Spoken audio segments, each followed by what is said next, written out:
ես կլինեմ միայն Հայաստանի քաղաքացի։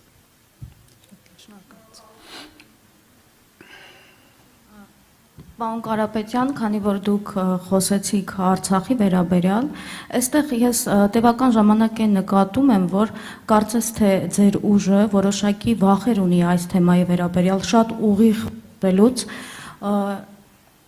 ուզում եմ հասկանալ, որ ասացիք տարածքները վերադարձվելու են, դուք նկատի ունեիք նաև Արցախը, թե նկատի ունեք Հայաստանի Հանրապետության օկուպացված տարածքները եւ որ ասում եք վերադարձվելու է, ենթադրենք Արցախի մասին է խոսքը, ինչ ճանապարհով, բանակցություններում ինքնորոշման իրավունքն է կրկին դրվելու, ընդհանրապես ջանքեր եք գործադրելու, որ Մինսկի խումբը վերականգնվի, որովհետեւ այդ հարցերը սեղանի շուրջ են քննարկվել այդքան տարիներ, մենք գիտենք հիմա այդ խումբը չկա, այդ ձևաչափը այլևս չկա։ Եվ ինչպես Նարեկ Կարապետյանը վերջերս ասել էր, նա ասաց, որ որևէ հարևանից տարածքային պահանջ չունեք։ Հիմա որևէ հարևանից դուք տարածքային պահանջ չունեք, հարևան ճակերտների մեջ, որովհետև մեր հանրության մեջ, օրինակ Ադրբեջանը ընկալվում է ոչ միայն որպես հարևան, այլ նաև թշնամի։ Դուք էլ ասում եք Փաշինյանը ընկալում է Ալիևին որպես իր այս դեպքում Փաշինյանը պիտի հետո հանգիստ նվագի, թե պիտի պատասխանատվության ենթարկվի, այնպիսի արդարադատության համակարգ պիտի ձևավորվի, որ պատասխանատվության ենթարկվի։ Հիմա դուք իրեն այդպես հանգիստ ուղարկելու եք նվագելու, եթե գաք իշխանության, ինչպես պնդում եք, եւ կամ էլ, չգիտեմ, 0% վարկեր եք տալու, հիմա ինչ կոնկրետ քայլեր են արվելու եւ արդյոք ձեր համար Փաշինյանը պարզապես շանտաժ իրականացնող է, թե ինչպես դուք եք ասում, Ալիևն իր շեֆն է, հետեւաբար ինքն է գործակալ, եթե այսպես դիտարկենք։ Նայեք, դուք լավ չեք լսել, ես ինչ եմ ասել, ես ասել եմ մենք պայքարելու ենք մեր հողերի վերադարձը։ Դա Հայաստանի հողերի վերադարձի մասին է խոսքը, կոնկրետ ասեմ, Ջերմուկի հողերի մասին է խոսքը։ Ես Սյունիքի Վարդենիսի։ Եվ Վարդենիսի։ Հայաստանի տարածքների մասին է խոսքը։ Ես ռեալ եմ գնահատում ներկա իրավիճակը, որ մենք նորից պատերազմով, այլ քայլերով Արցախը համենայն դեպս մոտակա տարիներին, միգուցե տասնյակ տարիներին վերադարձնելու հնարավորություն չունենք։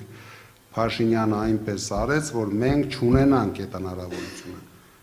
Բայց մեր համար գլխավորը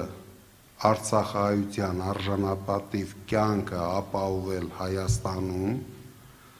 եւ ամեն ինչ անել, ստանալ Արցախահայության անվտանգ վերադարձի հնարավորությունը Արցախ, ով կուզի վերադառնա Արցախ, միգուցե 120 թե 100,000 արցախցիներից 50-ը կուզենան վերադառնան Արցախ, բայց նրանց անվտանգությունը մենք պետք է պայմանավորվենք, ապահովենք, նորից ասում եմ, օգտագործելով մեր բարեկամ երկրներին, մեր ունեցած միջազգային հնարավորությունը փորձելու ենք հասնենք դրան, բայց դա չի նշանակում, որ 3-4 տարի հետո դուք անպայման ինձ բզբզելու եք, թե բա Արցախցին չգնաց։ Մենք փորձելու ենք, եթե ես ավելի շատ վստահություն ունեմ, որ վերադարձնել ենք մեր տարածքները, մեր գերիներին, այս հարցը ես ասում եմ, մեր ազգի ամենաբարդ հարցն է, ով ձեզ կասի, որ ինքը դա շատ արագ կլուծի, համենայն դեպս ես այդպիսի բան չեմ կարող ասել, բայց վստահ եմ, որ մենք ամեն ինչ անելու ենք, հասնենք դրան։ Իսկ գործակալ է, շանտաժիստ է, որովհետև եթե Ալիևն իր շեֆն է, ապա ինքը հանցագործ է, հանրության ընկալման առնվազն, որովհետև եթե թշնամի պետություն։ Բնութագրեցիք, ես չգիտեմ, ես տեսնում եմ, ինչ տեսնում եմ, որ Փաշինյանը Ալիևից վախենում է, որ Ալիևը մի բան հայտարարում է, այդ օրը Փաշինյանը թմբուկ է նվագում։ Ես հիմա չգիտեմ, դա գործակալի տիրույթում է, թե Փաշինյանը դրանով հաճույք է ստանում, այդպես չգիտեմ։ Չնայած ինքը շատ վտանգավոր գործիք է ընտրել, այդ գլուխը, որ շատ տմտմծնում է, կարող է վնասել գլուխը։ Շնորհակալություն։ Շնորհակալություն, Yerevan Today, այնուհետև Factor